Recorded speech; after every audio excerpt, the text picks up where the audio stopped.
Hello everyone. I know it has been a little bit since I have posted. I did take a little mini break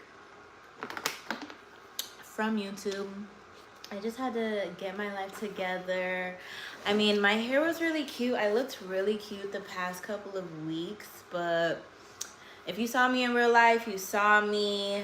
I was not in the mood to vlog. Like, I really, sometimes, I don't know if anybody else goes through this, like if you create content, but sometimes I be feeling like going live every day, and then sometimes I don't. Now I know the people that like this is part of their livelihood and their bread and butter. They go live every single day.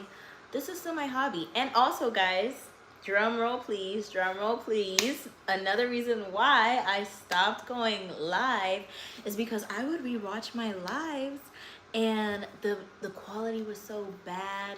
And guys, it was honestly because I didn't have Wi-Fi. So guys, I finally got Wi-Fi. Yes. And yeah, so with that being said, welcome back to another Hot Girl Reads. It's been a little bit, but we are now reading Law 27. So everybody go ahead and pull out your book. We are reading the 48 Laws of Power by Mr. Robert Greene himself. Now, go ahead and get this book. Open up your book to page 215. And let's go ahead and get into it. Now we are going to read Law 27, play on people's need to believe to create a cult-like following. Wow, this is crazy. Well, let's see what he has to say. Judgment. People have an overwhelming desire to believe in something.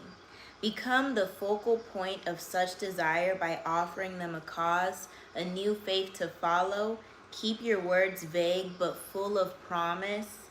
Emphasize enthusiasm over rationality and clear thinking. Give your new disciples rituals to perform. Ask them to make sacrifices on your behalf. In the absence of organized religion and grand cause, your new belief system will bring you untold power. Wow. Interesting. Okay. The science of charlatanism,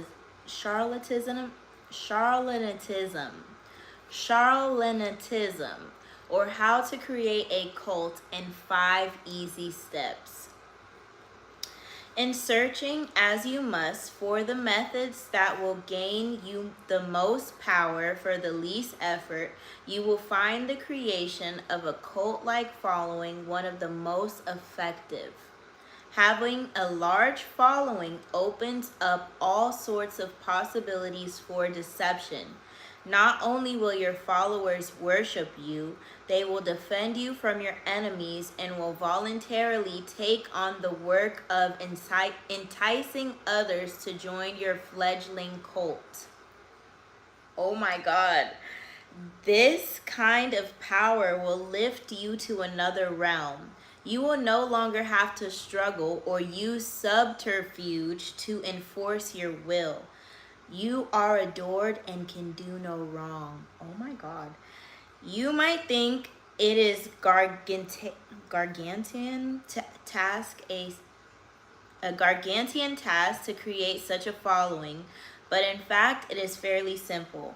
As humans, we have a desperate need to believe in something, anything. This makes us inevitably gullible. We simply cannot endure long periods of doubt or of the emptiness that comes from a lack of something to believe in. Dangle in front of us some new cause, elixir, get-rich-quick scheme, or the latest technological trend or art movement, and we leap from water as one to take the bait. Look at history. The chronicles of the new trends and cults that have made a mass following for themselves could fill a library. After a few centuries, a few decades, a few years, a few months, they generally look ridiculous. But at the time, they seem so attractive, so transcendental, so divine. always in a rush to believe in something. We will manufacture saints and faiths out of nothing. Do not let this gullibility go to waste. Make yourself the object of worship. Make people form a cult around you. Guys, this is this is this is intense. This is like those cult followings, those stands. Okay, so when you're listening to this chapter, think about all of those stands. Okay, stand culture. When I'm reading this to you, okay. The great European charlatans of the 16th and 17th centuries mastered the art of cult making. They lived as we do now in a time of transformation. Organized religion was on the wane, science on the rise. People were desperate to rally around a new cause or faith. The charlatans had begun by peddling health elixirs and alchemic shortcuts to wealth. Moving quickly from town to town, they originally focused on small groups until by accident they stumbled on the truth of human nature. The larger the group they gathered around themselves, the easier it was to deceive. The charlatan would station himself on a high wooden platform, hence the term mountebank, and crowds would swarm around him. In a group setting, people were more emotional, less able to reason. Had the charlatan spoken to them individually, they might have found him ridiculous. But lost in a crowd, they caught him up in the communal mood of rapt attention. It became impossible for them to find the distance to be skeptical. Any deficiencies in the charlatan's ideas were hidden by the zeal of the mass. Passion and enthusiasm swept through the crowd like contagion, and they reacted violently to anyone who dared to spread a seed of doubt. Both consciously studying this dynamic over decades of experiment and spontaneously adapting to these situations as they happened, the charlatans perfected the science of attracting and holding a crowd, molding the crowd into followers and the followers into cults. The gimmicks of the charlatans may seem quaint today, but there are thousands of charlatans among us still, using the same tried and true method of their predecessors refined centuries ago, only changing the names of their elixirs and modernizing looks of their cults. We find these later day charlatans in the arena of life, business, fashion, politics, art. Many of them perhaps are following in the charlatan tradition, having with tradition without having any knowledge of its history. But you can be more systematic and deliberate. Simply follow the 5 steps of cult making that our charlatan ancestors perfected over the years. Step 1. Keep it vague, keep it simple. To create a cult, you must first attract attention. This you should do not through actions, which are too clear and readable, but through words, which are hazy and deceptive. Your initial speeches and conversations and interviews must include 2 elements. On the one hand, the promise of something great and transformative, and on the other, a total vagueness. This combination will stimulate all kinds of hazy dreams in your listeners, who will make their own connections and see what they want to see. To make your vagueness attractive, use words of great resonance, but cloudy meaning, words full of heat and enthusiasm. Fancy titles for simple things are helpful, as are the use of numbers and the creation of new words for vague concepts. All of these create the impression of specialized knowledge, giving you a veneer of profundity. By the same token, try to make the subject of your cult new and fresh so that few will understand it. Done right, the combination of vague promises, cloudy but alluring concepts, and fiery enthusiasm will stir people's souls and group will form around you. Talk too vaguely and you have no credibility, but it is more dangerous to be specific. If you explain in detail the benefits people will gain by following your cult, you will be expected to satisfy them. As a a corollary to its vagueness, your appeal should be also simple. Most people's problems have complex causes, deep-rooted neurosis,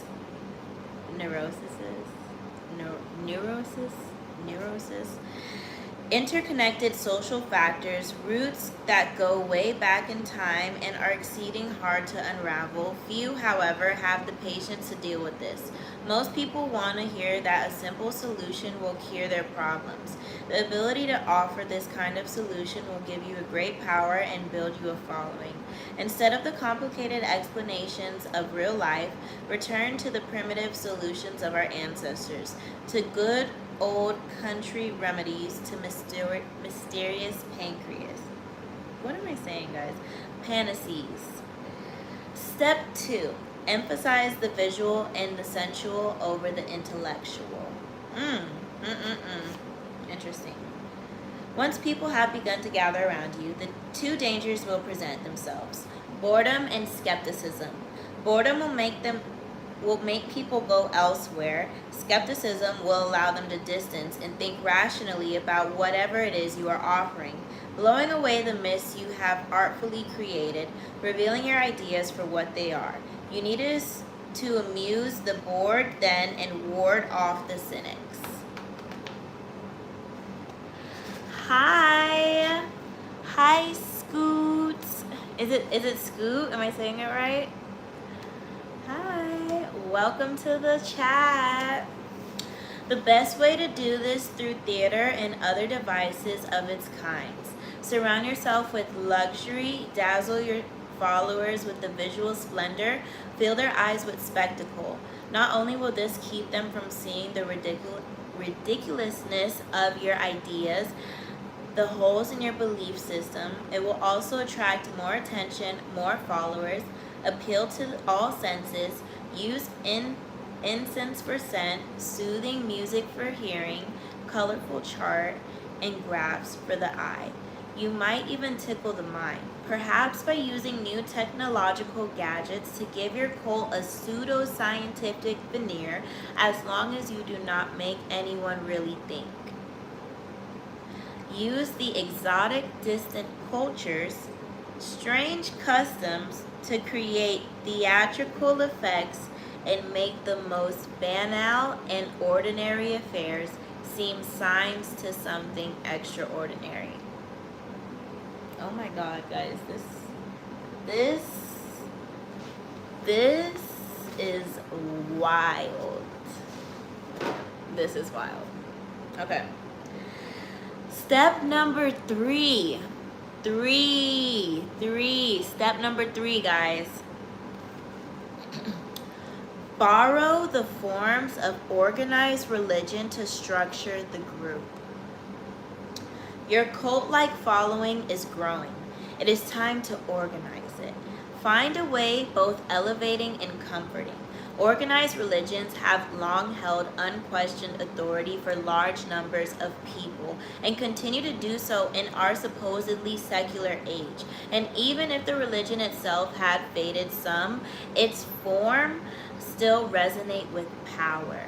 The lofty and holy associations of organized religion can be endlessly exploited. Create rituals for your followers.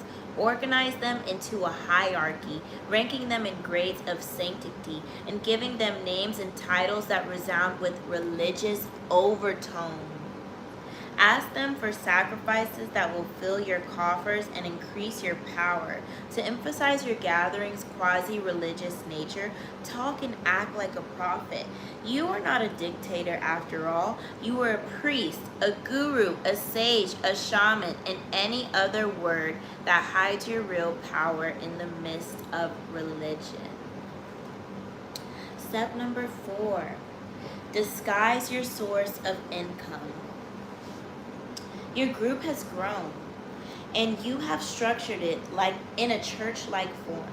Your coffers are beginning to fill with your followers' money, yet you must never be seen as hungry for money and power it brings.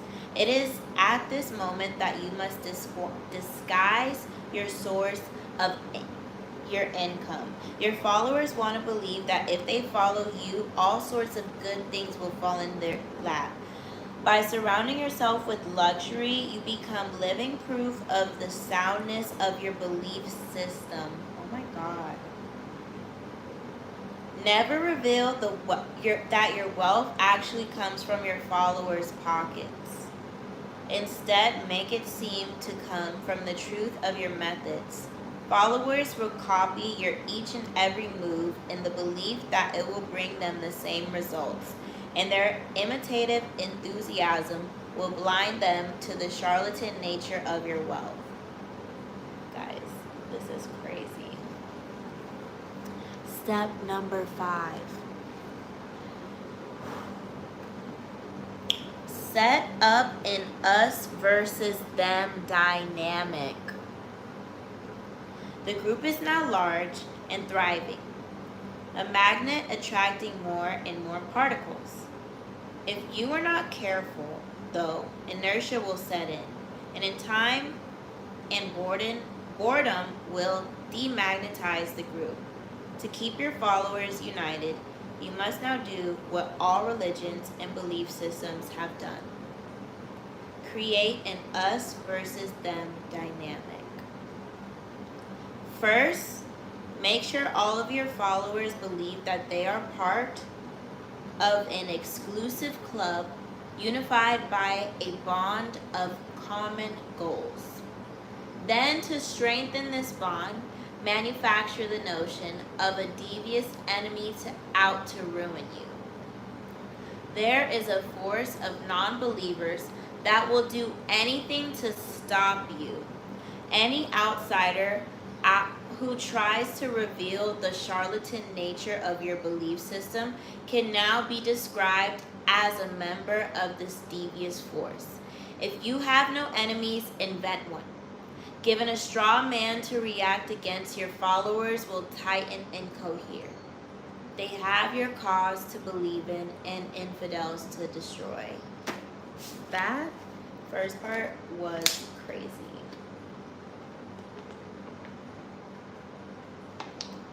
Okay. Wow. So let's go ahead and read some of these little red excerpts. It was to the charlatan's advantage that the individuals predisposed to credulity should multiply, that the groups of his adherents should enlarge to mass proportions, guaranteeing an ever greater scope for his triumphs, and this was in fact to occur. As science was popularized from the Renaissance on down through succeeding centuries, with the immense growth of knowledge, it spread through printing in modern times. The mass of the half-educated and the eagerly gullible prey of the quack also increased, became indeed a majority. Real power could be based on their wishes, opinions, preferences, and rejections. The charlatan's empire accordingly widened with the modern dissemination of knowledge. Since he operated on the basis of science, however, he much perverted it, producing gold with a technique borrowed from chemistry in his wonderful balsams. With the apparatus of medicine, he could not appeal to an entirely ignorant folk. The illiterate would be protected against his absurdities by their healthy common sense. His choicest audience would be composed of the semi-literate, those who had exchanged their common sense for a little distorted information and had encountered science and education at some time through briefly and unsuccessfully. The great mass of mankind has always been predisposed to marvel at mysteries, and this was especially true at certain historic periods when the secure foundations of life seemed shaken and old values, economic or spiritual, long accepted as certainties, could no longer be relied upon. Then the numbers of the charlatan's dupes multiplied, the self-killers, as the 17th century Englishmen called them. The Power of the Charlatan, Gret de Francesco, 1939. Did anybody understand that? Okay, yeah, me neither. The owl, guys, I'm so tired. It's been a long day. I've been up since 5 a.m. I've literally been up since 5 a.m. I drove for 4 hours, and then I worked. I had a long day. The owl who was God. Once upon a starless midnight, there was an owl who sat on the branch of an oak tree. The grounded moles tried to slip quietly by unnoticed. You, said the owl. Who? They quavered in fear and astonishment, for they could not believe it was possible for anyone to see them in the thick darkness. You too, said the owl. What is this accent? The moles hurried away and told the other creatures of the field and forest that the owl was the greatest and the wisest of all animals because he could see in the dark.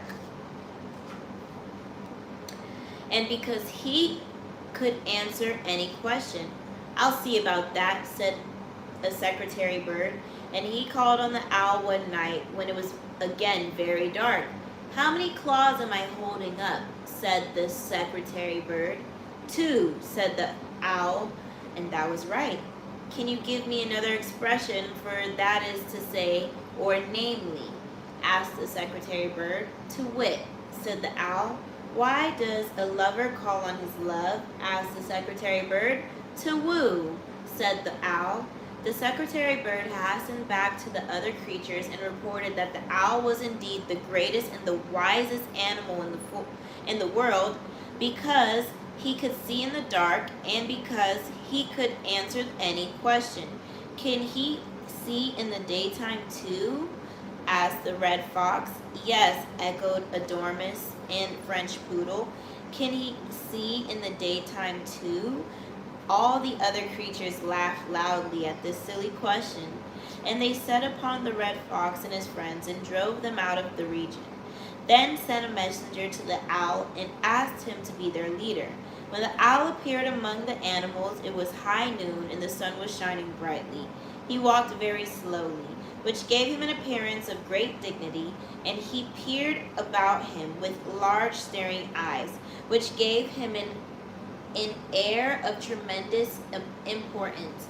He's God, screamed a Plymouth Rock hen, and the others took up the cry.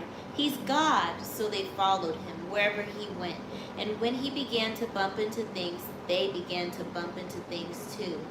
Finally, he came to a concrete highway, and he stared up at the middle of it, and all of the other creatures followed him.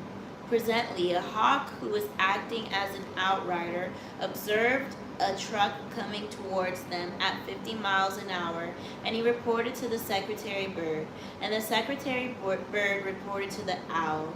There's danger ahead, said the secretary bird. To wit, said the owl. The secretary bird told him. Aren't you afraid? He asked. Who? Said the owl calmly, for he could not see the truck. He's God, cried all the creatures again, and they were also crying, He's God. And then the truck hit them, ran them down. Some of the animals were merely injured, but most of them, including the owl, were killed. Moral: you can fool too many of the people too much of the time. The Thurber Carnival by James Thurber, 1894 to 1961. Wow, that was deep. Observances of the law. Observance number 1. In the year 1653, a 27-year-old Milan man named Francesco Giuseppe Borri claimed to have had a vision. He went around town telling one and all that the Archangel Michael had appeared to him and announced that he had been chosen to be the Capitano General of the army of the new Pope, an army that would seize and revitalize the world. The archangel had further revealed that Borri now had the power to see people's souls.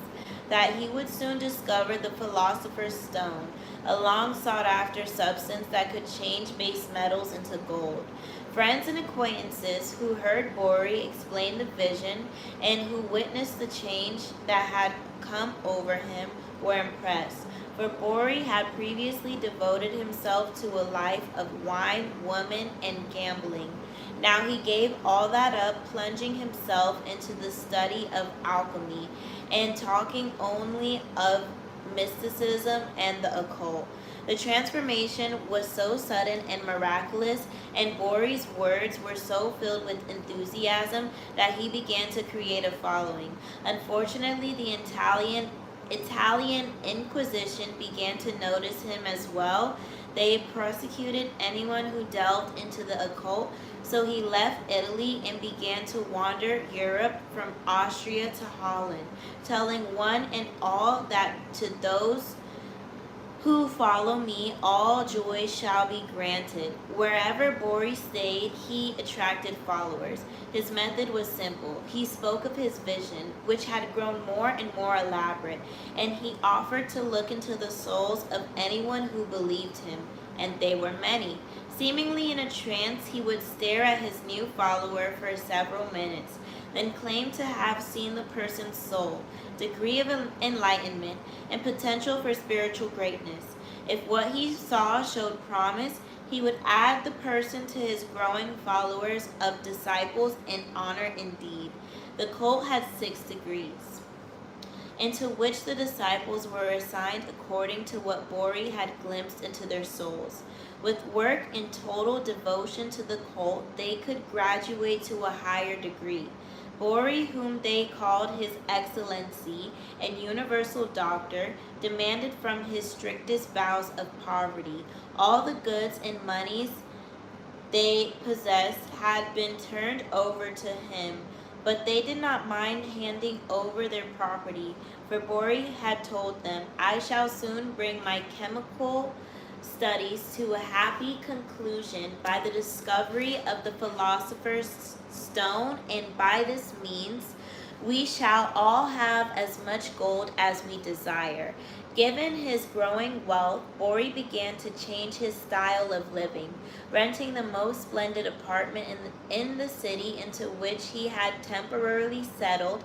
He would furnish it with fabulous furniture and accessories studded with jewels, with 6 magnificent, fabulous furniture and accessories which he had begun to collect. He would drive through the city in a coach studded with jewels, with 6 magnificent black horses at its head.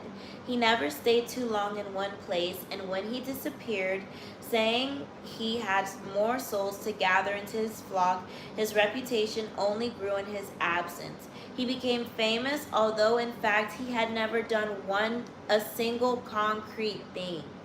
From all over Europe, the blind, the crippled, and the desperate came to visit Bori, for word had spread that he had healing powers. He asked no fee for his services, which only made him seem more marvelous, and indeed some claimed that in this or that city he had performed a miracle here by only hinting at his accomplishments. He encouraged people's imaginations to blow them up to fantastic proportions. His wealth and example actually came from the vast sums as he was collecting from his increasingly select group of rich disciples. Yet it was presumed that he had in fact perfected the philosopher's stone.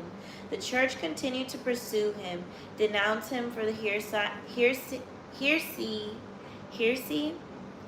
and witchcraft, and Bori's response to these charges was a dignified silence.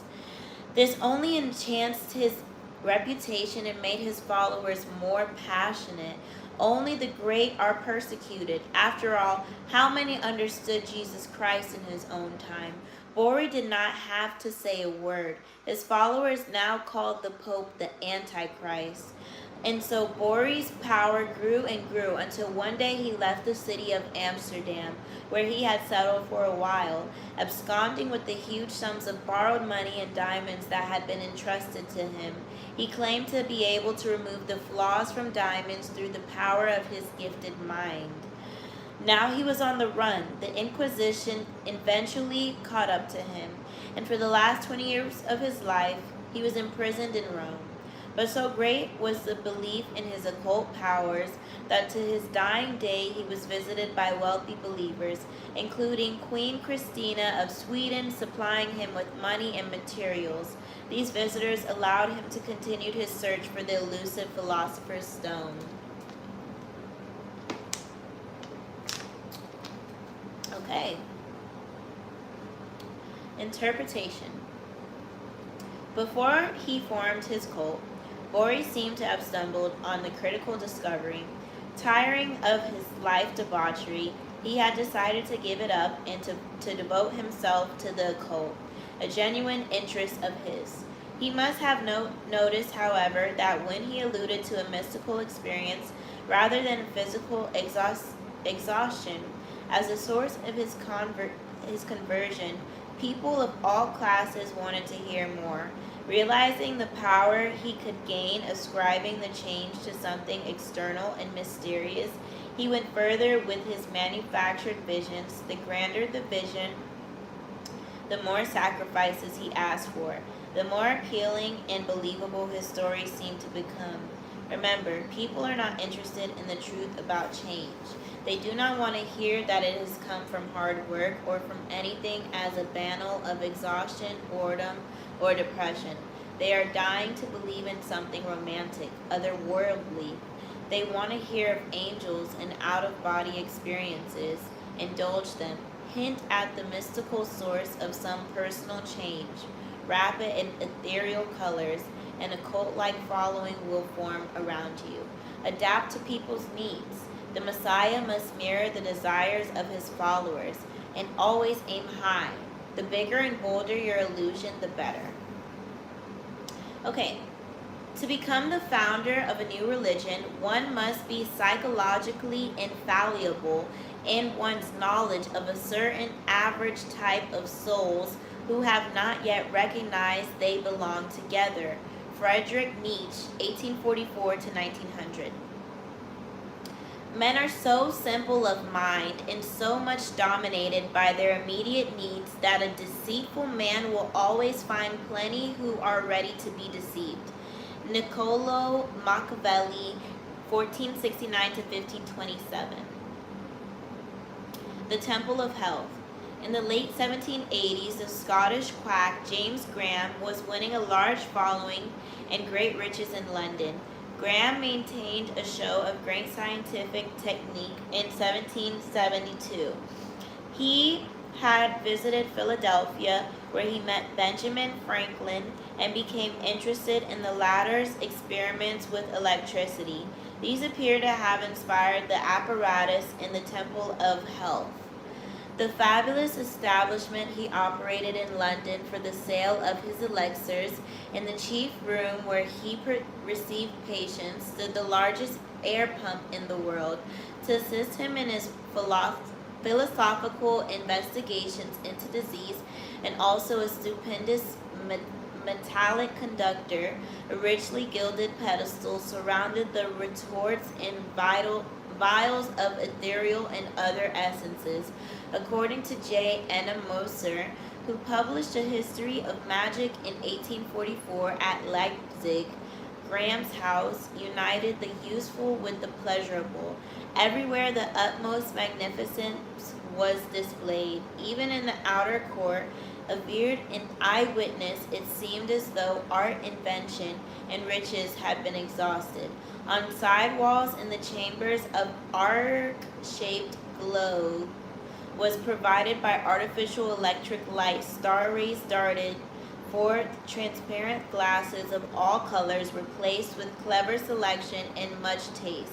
All this, the same eyewitnesses assures us, was ravishing and exalted the imagination to the highest degree. Visitors were given a printed sheet of rules for healthy living. In the great Apollo apartment, they must join in the mysterious rituals accompanied by chants.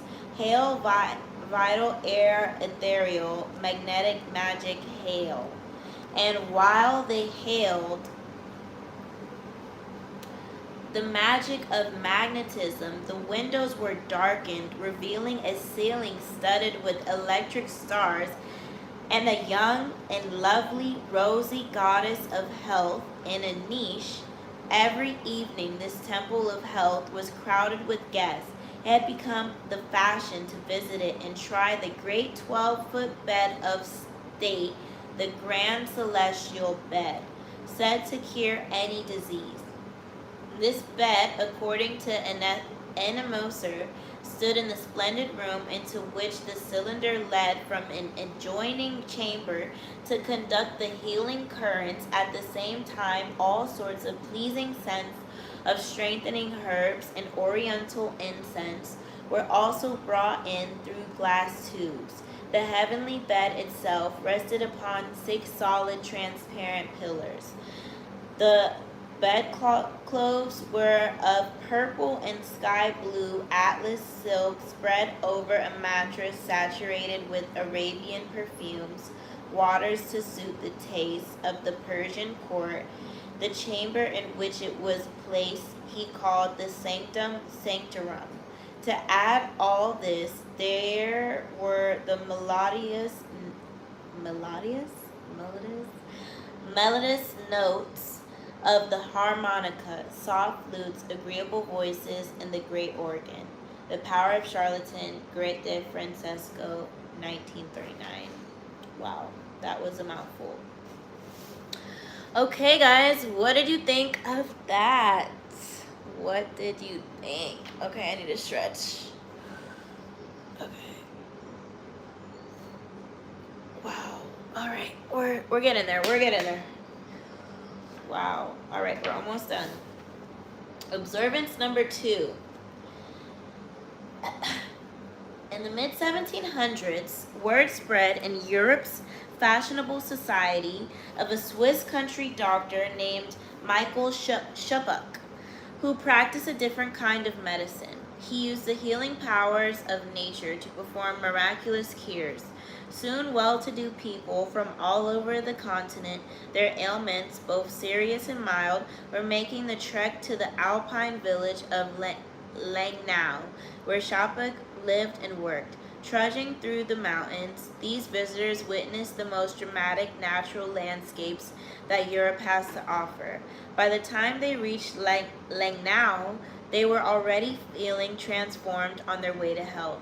Schuppach, who had become known as simply the Mountain Doctor, had a small pharmacy in town. This place became quite a scene. Crowds of people from many different countries would cram the small room, its walls lined with colorful bottles filled with herbal cures, where most doctors of the time prescribed foul-tasting concoctions that bore incomprehensible Latin titles, as medicines often still do. Schuppach's cures had names such as the oil of joy, little flower's heart, or against the monster, and they tasted sweet and pleasing. Visitors to Langnau would have to wait patiently for a visit with the mountain doctor, because every day some 80 messengers would arrive at the pharmacy bearing flasks of urine from all over Europe. Schuppach claimed he could diagnose what ailed you simply by looking at a sample of your urine and by reading a written description of your ailment. Naturally, he would read the description very carefully before prescribing. Where he finally had a spare minute, the urine sample took much of his time. He would call the visitor into his office in the pharmacy. He would then examine the person's urine sample, explaining that its appearance would tell him everything he needed to know. Country people had a sense for these things, he would say. Their wisdom came from living a simple, godly life with none of the complications of urban living. This personal consultation would also include a discussion as how one might bring one's soul more into harmony with nature. Schuppach had devised many forms of treatment, each profoundly unlike the usual medical practices of the time. He was a believer. For instance, in electric shock therapy, to those who wondered whether this was in keeping with his belief in the healing power of nature, he would explain that electricity is the natural phenomenon. He was merely imitating the power of lightning. One of his patients claimed to be inhabited by 7 devils. The doctor cured him with electrical shocks. As he administered these, he claimed that he could see the devils flying out of the man's body one by one. Another man claimed to have swallowed a hay wagon and its driver, which were causing him massive pains in the chest. The mountain doctor, which listened patiently, claimed to be able to to hear the crack of a whip in the man's belly, promised to cure him, and gave him a sedative and purgative. The man fell asleep on a chair outside the pharmacy. As soon as he awoke, he vomited, and as he vomited, a hay wagon sped past him.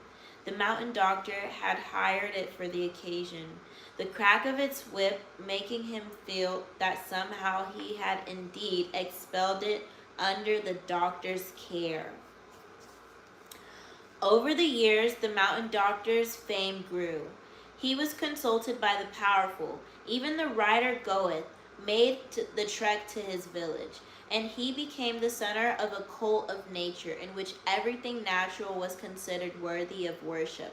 Shuppach was careful to create effects that would entertain and inspire his patients. A professor who visited him once wrote, "One stands or sits in company, one plays cards, sometimes with a young woman, now a concert is given, now a lunch or supper, and now a little ballet is presented. With a very happy effect, the freedom of nature is everywhere, united with the pleasures of the beau monde. And if the doctor is not able to heal any diseases, one can by at least cure hypochondria and the vapors." Okay, now let's go ahead and interpret what I just read. Shuppach had began his career as an ordinary village doctor. He would sometimes use in his practice some of the village remedies he had grown up with, and apparently he noticed some results, for soon these herbal tinctures in natural forms of healing became his specialty. And in fact, his natural form of healing did have profound psychological effects on his patients. Where the normal drugs of the time created fear and pain, Shuppach's treatments were comfortable and soothing. The resulting improvement in the patient's mood was a critical element in the cures he brought about. His patients believed so deeply in his skills that they willed themselves into health. Instead of scoffing at their irrational explanations for their ailments, Shuppach used their hypochondria to make it seem that he had effected a great cure. The case of the mountain doctor teaches us valuable lessons in the creation of a cult-like following. First, you must find a way to engage people's will and make their belief in your power strong enough that they imagine all sorts of benefits.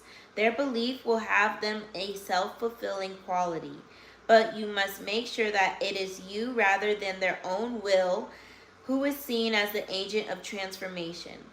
Find the belief, cause, or fantasy that will make them believe with the passion, and they will imagine the rest, worshiping you as a healer, prophet, genius, or whatever you like.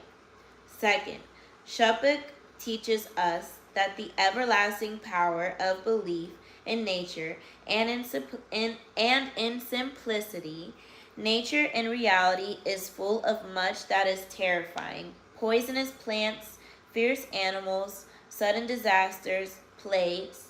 Belief in healing, comforting quality of nature is a really constructed myth, a romanticism. But the appeal to nature can bring you great power, especially in complicated and stressful times. This appeal, however, must be handled right. Devise a kind of theater of nature in which you, as the director, pick and choose the qualities that fit the romanticism of the times. The mountain doctor played the part to perfection, playing up his homespun wisdom and wit, and staging his cures as dramatic pieces. He did not make himself one with nature. Instead, he molded nature into a cult, an artificial construction. To create a natural effect, you actually have to work hard, making nature theatrical and delightful pagan. Otherwise, no one will notice. Nature too must follow trends and be progressive. Okay, okay. Wow. I need some water. Hold on.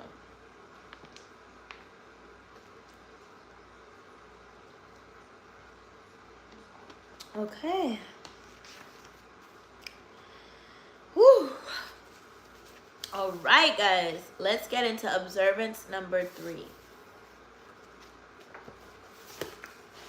Whew.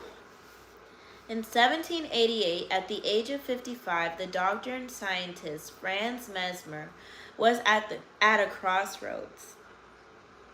He was a pioneer in the study of animal magnetism, the belief that animals contain magnetic matter and that a doctor or specialist can effect miraculous cures by working on this charged substance.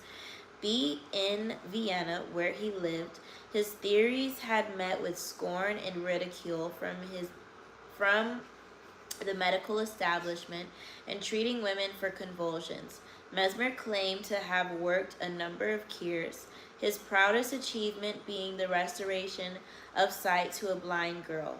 But another doctor who examined the young girl said he was as blind as ever, an assessment with which she herself agreed.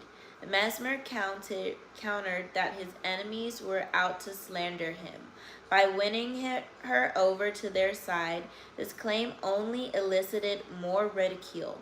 Clearly, the sober-minded Viennese were the wrong audience for his theories, and so he decided to move to Paris and start again. Renting a splendid apartment in his new city, Mesmer decorated it appropriately. Stained glass in most of his windows created a religious feeling, and mirrors on the walls produced a hypnotic effect. The doctor advertised that in his apartment he would give demonstrations of the powers of animal magnetism, inviting the diseased and melancholic to feel its powers.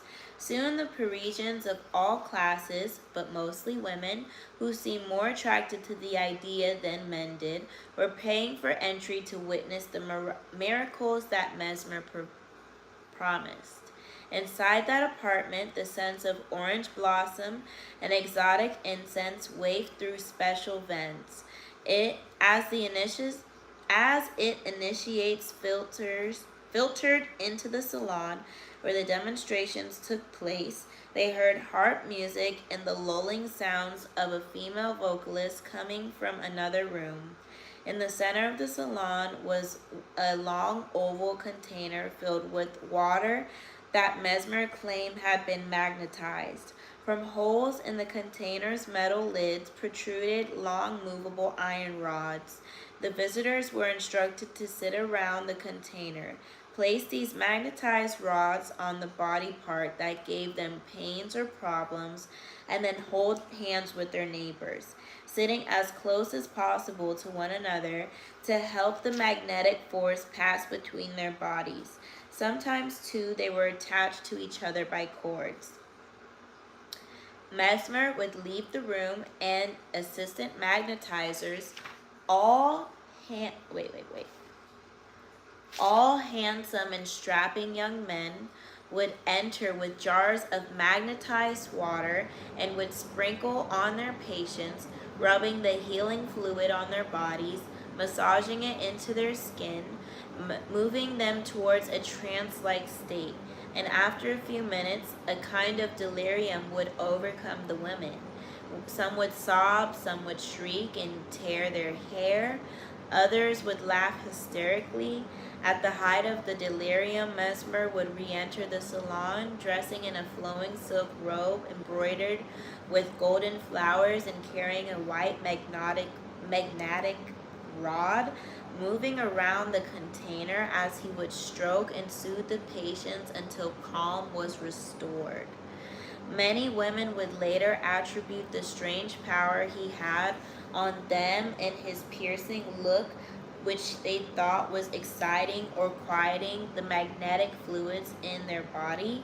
Within months of his arrival in Paris, Mesmer became the rage. His supporters included Marie Antoinette herself, the Queen of France, wife of Louis XVI. As Vienna, he was condemned by the official faculty of medicine, but it did not matter. His growing following of pupils and patients paid him handsomely. Mesmer expanded his theories to proclaim that all humanity could be brought into harmony through the power and magnetism, a concept with much appeal during the French Revolution. A cult of mesmerism spread across the country. In many towns, societies of harmony sprang up to the experiment with magnetism. These societies eventually became notorious. They tended to be led by libertines who would turn their sessions into a kind of group orgy. At the height of Mesmer's popularity, a French commission published a report based on years of testing the theory of animal magnetism. The conclusion, magnetism effects on the body, actually came from the kind of group hysteria and autosuggestion. The kind of report was well documented and ruined Mesmer's reputation in France. He left the country and went into retirement. Only a few years later, however, the imitators sprang up all over Europe, and the cult of mesmerism spread once again, its believers more numerous than ever. Oh, wow, that was interesting. So what we're going to do is read the interpretation of what I just read, okay? Hold on. Alright. Mesmer's career can be broken into two parts. When still in Vienna, he clearly believed in the validity of his theory and did all he could to prove it. But his growing frustration and the disapproval of his colleagues made him adopt another strategy. First, he moved to Paris, where no one knew him and where his extravagant theories found a more fruitful soil. Then he appealed to the French love of theater and spectacle, making his apartment into a kind of magical world in which a sensory overload of smells, sights, and sounds entranced his customers. Most important, from now on, he practiced his magnetism only on a group. The group provided the setting in which the magnetism would have its proper effect, one believer infecting the other, overwhelming any individual doubter. Mesmer thus passed from being a confirmed advocate of magnetism to the role of a charlatan using every trick in the book to captivate the public. The biggest trick of all was to play on the repressed sexuality, the bubbles under the surface of any group setting. In a group longing for social unity, a longing older than civilization cries out to be awakened. This desire may be subsumed under a unifying cause, but beneath it is a repressed sexuality that the charlatan knows how to exploit and manipulate for his own purposes. This is a lesson that the Mesmer teaches us. Our tendency to doubt the distance that allows us to reason is broken down when we join a group. The warmth and infectiousness of the group overwhelm the skeptical individual. This is the power you gain by creating a cult. Also, by playing on people's repressed sexuality, you lead them into mistaking their excited feelings for signs of your mystical strength.